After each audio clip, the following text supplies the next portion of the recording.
এ যুবক, বিয়ে শাদী একটা খেলার বিষয় নয়। বিয়ে শাদীর ব্যাপারে, বিয়ে শাদী করার আগেই তুমি চিন্তা করো তোমার সন্তানের মা কে হবে। বেপরদা মহিলা হবে না পর্দানিশীন মহিলা হবে, এই সিদ্ধান্ত তুমি যুবক এখনই তোমাকে নিতে হবে। কারণ তোমার সন্তান মার আসরটাই সবচেয়ে বেশি তার কলিজায় পড়বে, ঠিক কিনা জোরে বলেন? বেশি কলিজার মধ্যে মার আসরটাই পড়বে। এই যুবক, এজন্য বলি আমার নবী রহমতের নবী বলতেছেন, যদি সন্তানের ব্যাপারে বাপ মার সিদ্ধান্ত সঠিক হয় তাহলে তো ভবিষ্যৎ আলোকিত। যদি রং হয়, কিয়ামতের ময়দানে এই সন্তান যখন জাহান্নামে যাবে বেনামাজি হওয়ার কারণে, সুদখোর ঘুষখোর হওয়ার কারণে, তখন আল্লাহ পাককে ডাক দিয়া কইব, আল্লাহ ও মালিক, আমি যে আজকে জাহান্নামে হলাম এর জন্য আমার মা দায়ী, আমার বাবা দায়ী। আমার মারে আনো, আমার বাপরে আনো। রব্বানা আতিহিম দিফাইদ মিনাল আযাব ওয়াল আনহুম লানান কাবীরা। আজকে যেই সন্তানের কারণে তুমি রক্তরে পানি করো যুবক, ভবিষ্যৎ তার সুন্দর করার জন্য তুমি নিজের ভবিষ্যৎকে বরবাদ করেছ, নিজের সুখ শান্তিকে তুমি কোরবানি করেছ। এই সন্তানকে যদি দিনদারি না শিখাও, মুসলমানি না শিখাও, কিয়ামতের মাঠে এই সন্তান তোমার আমার বিরুদ্ধে আল্লাহর আদালতে মামলা দিব। আল্লাহরে কইব, আল্লাহ আমার বাপরে আনো, মারে আনো। আমি কোথায় লেখাপড়া করব, কোন পরিবেশে বড় হব? আমি জানতাম না, আমি বুঝতাম না। আমার মা বুঝতেন, আমার বাবা বুঝতেন, তারা কিন্তু আমাকে ওই পরিবেশে বড় করায় নেই। আমি কিন্তু তোমাকে চিনি নাই, তোমার হাবিবের পরিচয় আমারে শিখায় নেই। আমাকে শুধু দুনিয়া শিখাইছে, আমাকে আগডুম বাগডুম পড়ানো শিখাইছে, আমাকে ব্যাঙ্গের ফাল শিখাইছে, আমাকে সাইকেল দৌড়ানি শিখাইছে, কিন্তু আখিরাতের কোনো কথা আমাকে ওই পরিবেশে বুঝায় নাই। যার কারণে আমি তোমাকে ভুলে গেছি মালিক। আমি তো এমন ছিলাম না, এর জন্য আমার মা দায়ী, আমার বাবা দায়ী। কিয়ামতের মাঠে কেউ কারো প্রতি বিন্দু পরিমাণ মায়া দেখাবে না। সন্তান চাইবো বাপ মারে দোষী বানায়া নিজে বাঁচতে, বাপ মা চাইবো সন্তানের গায়ে দোষ দিয়া নিজে বাঁচতে, স্বামী চাইবো স্ত্রীর গায়ে দোষ দিয়া নিজে বাঁচতে, স্ত্রী চাইবো স্বামীর গায়ে দোষ দিয়া নিজে বাঁচতে। কারণ হাসরের ময়দান, হাসরের ময়দান শুধু আমরা না, নবীরা পর্যন্ত ইয়া নফসি ইয়া নফসি করবে, বলবে আল্লাহ আমারে বাঁচাও, আল্লাহ আমারে বাঁচাও, আমারে বাঁচাও। কোন নবী কইব না আল্লাহ আমার আব্বা কই, কোন নবী কইব না আমার আম্মা কই, সব নবীরাই কইব আল্লাহ আমারে বাঁচাও। আল্লাহু আকবার জোরে বলে। সেখানে আমি আপনি তো কোনো সাবজেক্টই না। এজন্য সন্তান কলিজার টুকরা সন্তান, যেই সন্তান এতটা আজকে দুনিয়াতে বাপ মার জন্য দরদি। আমি দেখতেছি আমার সন্তান আমার জন্য পাগল, কিন্তু যদি আমি তার বুজুর্গি নষ্ট করি, শিশুকালে যদি তার মুসলমানি না শেখাই, তাহলে এই কলিজার টুকরা সন্তানই কিয়ামতের মাঠে আমার বিরুদ্ধে মামলা দিবে। কি কইয়া দিব মামলা? আল্লাহ এই কথাটাও বলছেন, রব্বানা আতিহিম দিফাইনি মিনাল আযাব। ও মালিক, আমার বাপ মারে ডাবল শাস্তি দাও। জাহান্নামে আমারে যেই পরিমাণ শাস্তি তুমি দিবা, আমার মা বাবাকে তুমি ডাবল শাস্তি দাও, ডাবল। কারণ তাদের কারণে আজকে আমি জাহান্নামী। আল্লাহ কইব, তোর বাপ মার ঘাড়ে তুই পাড়া দিয়ে জাহান্নামে যা, বাপ মার ঘাড়ে পাড়া দিয়ে তুই জাহান্নামে যা। তখনই সন্তান কইব, মালিক ও মালিক, আমারে মুসলমানি না শিখানোর কারণে আজ আমি মানুষ হতে পারি নাই। ডাক্তার হয়েছি, মানুষ হতে পারি নাই। ডাক্তার হয়েছি, মানুষ হতে পারি নাই। ইঞ্জিনিয়ার হয়েছি, মানুষ হতে পারি নাই। কারণ হলো যেই ডাক্তার যার কলিজার মধ্যে মুসলমানি নেই, আখিরাতের ফিকির যার কলিজায় নেই, যার কলিজায় এই স্লোগান নাই, এ জীবন জীবন নয়, মরণের পরে আসল জীবন। এই ডাক্তার দুনিয়াতে যা পায় তাই খায়, ঠিক না? 20,000 টাকার লোভে পড়ে নরমাল ডেলিভারি কেসের রোগীরে কয় সিজার করতে হবে। নরমাল ডেলিভারি কেস ডাক্তার পরীক্ষা করে বুঝছে বাচ্চার পজিশন ওকে, এরপর রিপোর্ট ভুল দেয়, কারণ 20,000 টাকার লোভ। যেই ডাক্তার 20,000 টাকার লোভে পড়ে আমার একজন সুস্থ মাকে সারা জীবনের জন্য অসুস্থ করে দিল, এই ডাক্তারকে ডাক্তার বলবেন নাকি ডাকাত বলবেন? এ ডাক্তার না ডাকাত?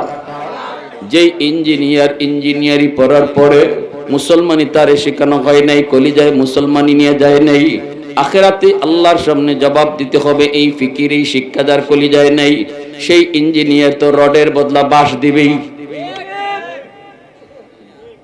রডের বদলা আপনারা এই পাইছেন নি? খবর পাইছেন না? ব্রিজ বানাইতে গিয়ে রডের বদলা কি ঢুকাই দিছে? কি ঢুকাই দিছে? এই মানুষ মরুক আর যাই মরুক, ওর কি হইছে? ওর দরকার হলো টাকা। যেই ইঞ্জিনিয়ারের কাছে টাকার দাম আছে, মানুষের জীবনের দাম নাই। এই ইঞ্জিনিয়ার হইছে ঠিক, কিন্তু মানুষ হতে পারে নাই। এজন্যই আল্লাহ বলেছে আর রহমান আল্লামাল কুরআন খালাকাল ইনসান। এজন্যই আল্লাহ বলেছে ও দুনিয়ার মানুষ, তোমাদের কাছে হাত পা হইলেই মানুষ হয়, তোমাদের মতো চোখ কান হইলেই তার মানুষ কও, কিন্তু আমি আল্লাহর কাছে হাত পা চোখ কান হইলেই মানুষ হওয়া যায় না।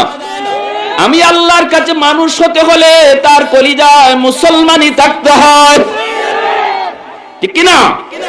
যার কলিজায় মুসলমানি আছে আল্লাহ কয় সে আমি আল্লাহর কাছে মানুষ।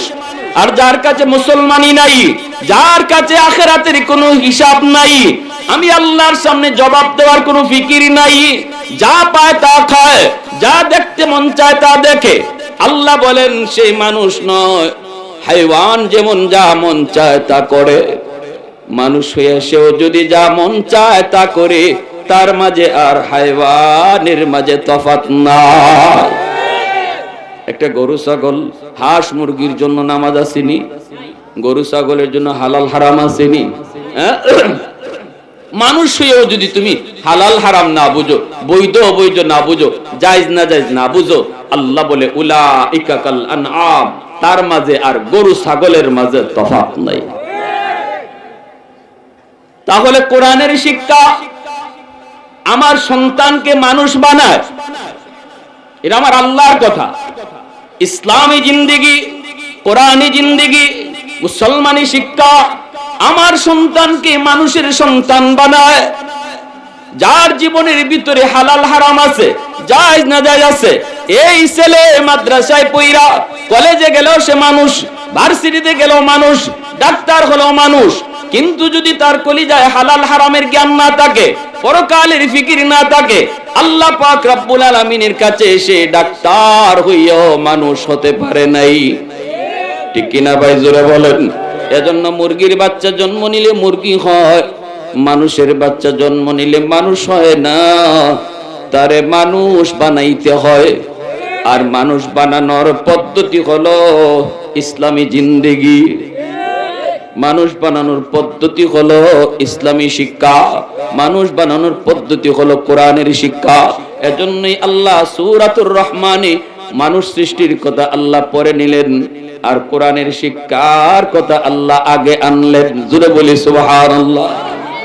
এ যুবক, আমি তোমাকে বলি না কলেজ থেকে বের হয়ে মাদ্রাসায় ভর্তি হয়ে যাও, আমি তোমাকে এই কথা বলবো না রে যুবক। আমি তোমাকে বলবো এখনো সময় আছে, কলেজে পড়া ডাক্তার হও, ইঞ্জিনিয়ার হও, প্রফেসর হও, কিন্তু মনে রাখো এটা তোমার বড় পরিচয় নয়। তোমার বড় পরিচয় হলো তুমি মুসলমানের সন্তান।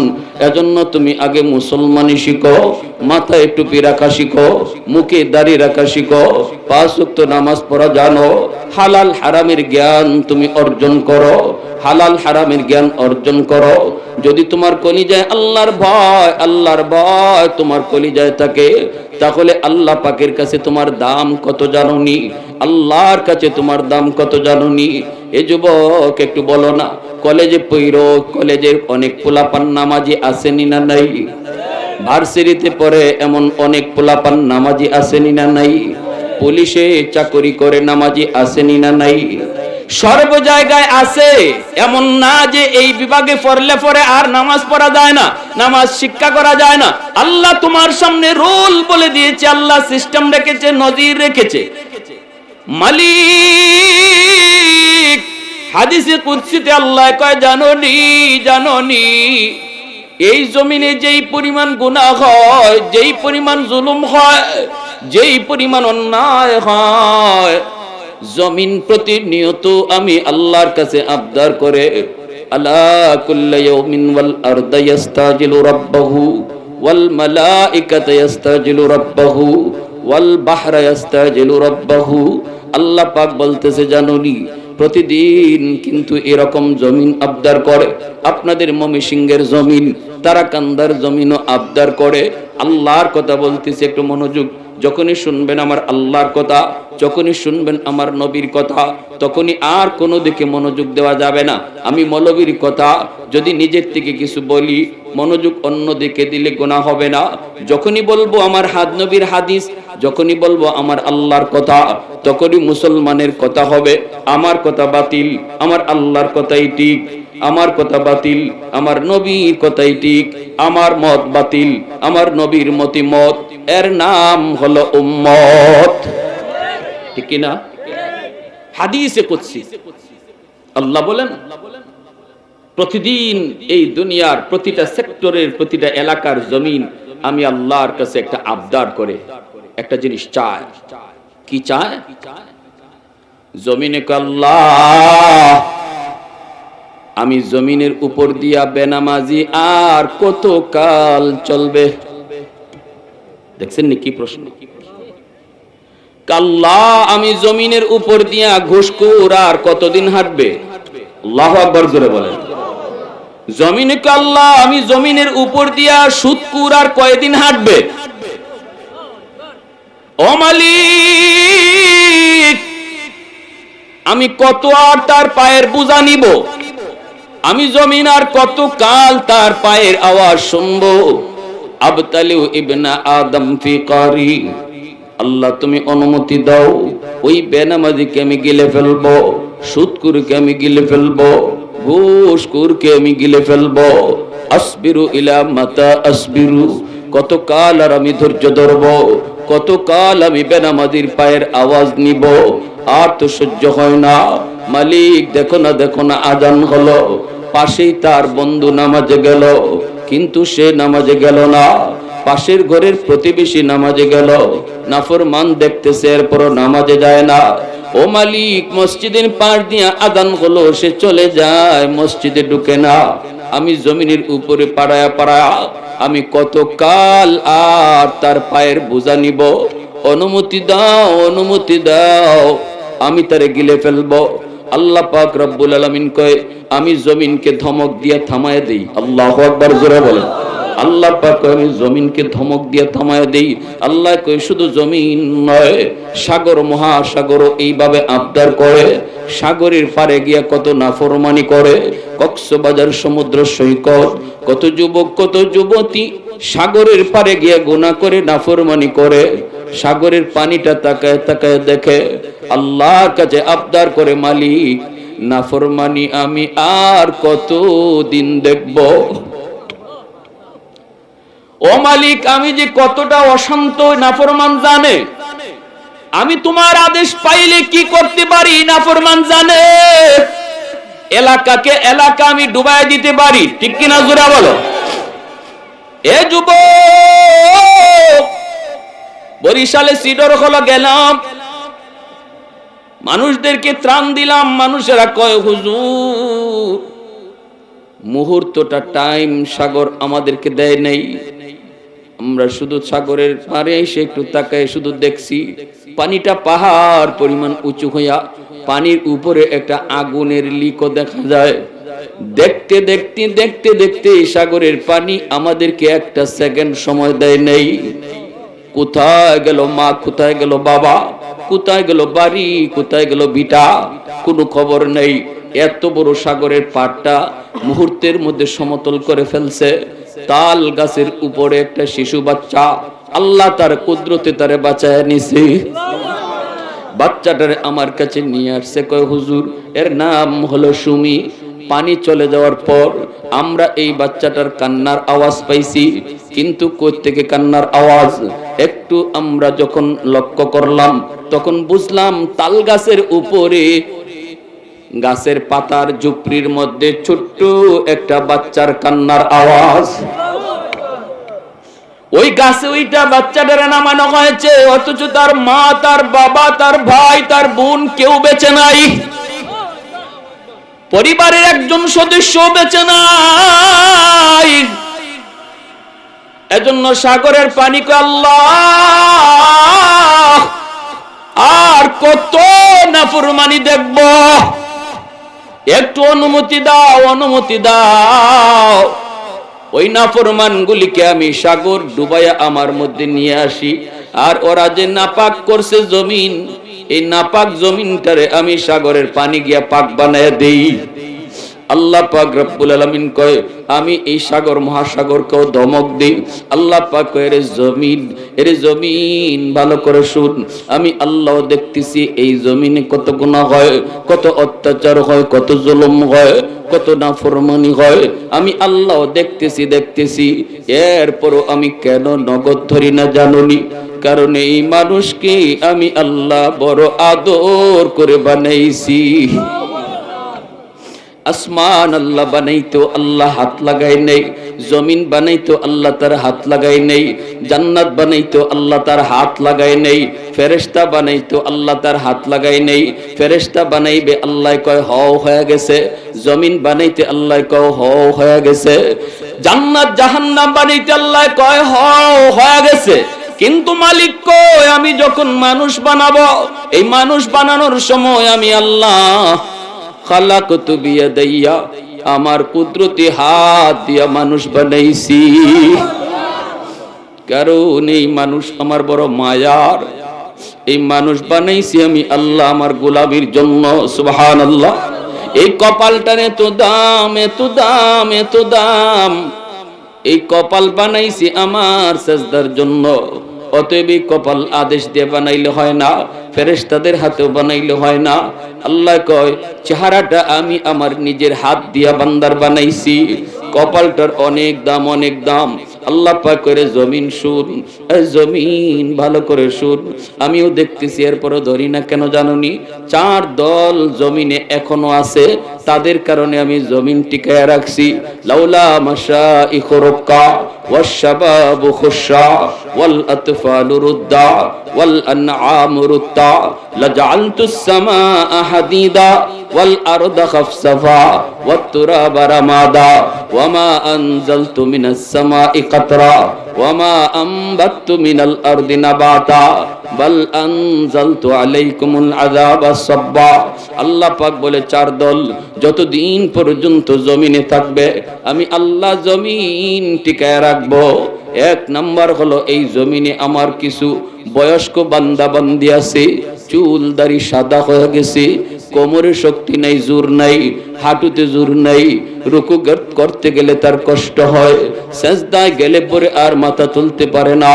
আমার ওই বান্দা বান্দি যখন কষ্ট করে করে আমাকে সেজদা দেয়, তাদের ওই সেজদার দিকে তাকাইলে এই জমিনের প্রতি আমার মায়া লেগে যায়। 2 নম্বরে আল্লাহ পাক বলে ওয়াশ-শাবাবু খুশা, এ জমিন শুন, এই জমিনের ভিতরে এমনও কিছু যুবক আছে, কলেজে পড়ুক আর ভার্সিটিতে পড়ুক, ব্যবসা করুক আর যাই করুক, ওই যুবকের কলিজায় আমি আল্লাহর ভয়। আল্লাহু আকবার। আল্লাহ বলে এই জমিনের ভিতরে এমন কিছু যুবক যৌবনের পাগলামি করে না, যৌবনে এসে আমি আল্লাহকে ভয় করে, যৌবনে পাগলা গোরা যেদিকে খুশি ওইদিকে চালায় না, যৌবনে সে বাপ মার সেবা করে, যৌবনে তার মাথায় টুপি পাওয়া যায়, যৌবনে আমার নবীর সুন্নত দাড়ি দেখা যায়, যৌবনে তারে মসজিদে পাওয়া যায়, যৌবনে তারে আলেমদের সাথে দেখা যায়, যৌবনে সে বন্ধুদের সাথে গুনার কাজে যায় না, গান বাজনার আয়োজন করে না, যাত্রার প্যান্ডেলের আয়োজন করে না, করে যদি করে ওয়াজ মাহফিলে শ্রম দেয়। আল্লাহ পাক বলে আমি তার কলিজার দিকে তাকাই, দুনিয়ার নাপাক প্রেম তার অন্তরে নেই, অন্তরের ভিতরে আমি আল্লাহর প্রেম তার জমায় নেই। ওই যুবকের দিকে যখন আমি তাকাই, সে আমারে সেজদা দেয়, তার সেজদার দিকে তাকাইলে এই জমিনের প্রতি মায়া লেগে যায়। একটু আওয়াজ দিয়ে কও না সুবহানাল্লাহ। এজন্য বলি যুবক, কলেজে পড়ো, ভার্সিটিতে পড়ো, যদি তুমি নামাজি হও, যদি তুমি হালাল হারাম মাইনা চলো, যদি তুমি এই চিন্তাটা করো, অফিসে বইসা হেড স্যার হইয়া চেয়ারে বইসাও যদি টেবিলের নিচ দিয়ে ঘুষ না নাও, এই চিন্তাটা যদি তুমি করো, কেউ দেখে না, দেখে কে?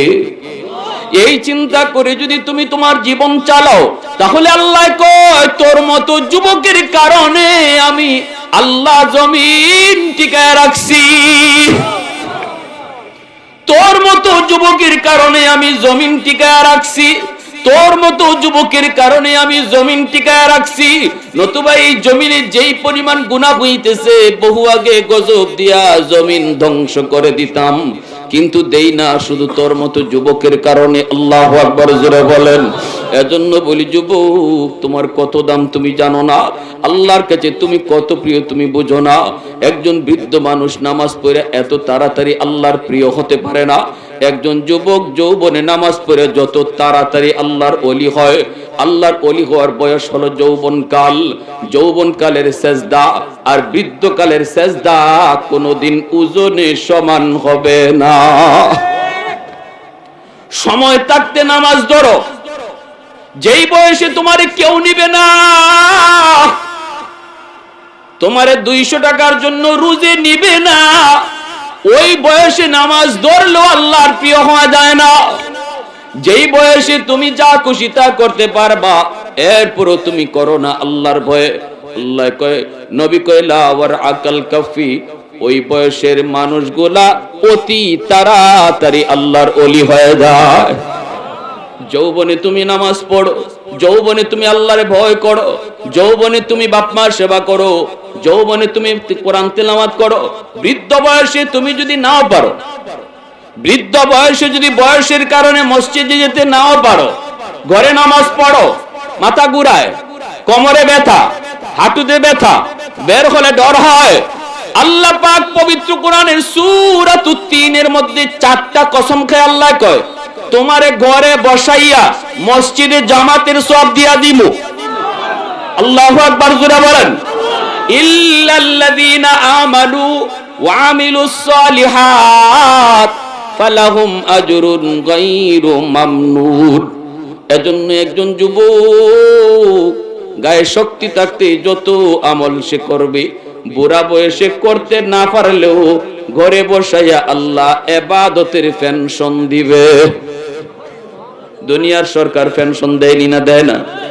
নির্ধারিত বয়স পর্যন্ত সরকারে ডিউটি করছো, এরপরে সরকারে মায়া করে কয় তোমার ডিউটির উপরে আমি খুশি, এখন ঘরে যাওগা, আর অফিসে আসা লাগবে না, বেতন ফাটাইয়া দিমু।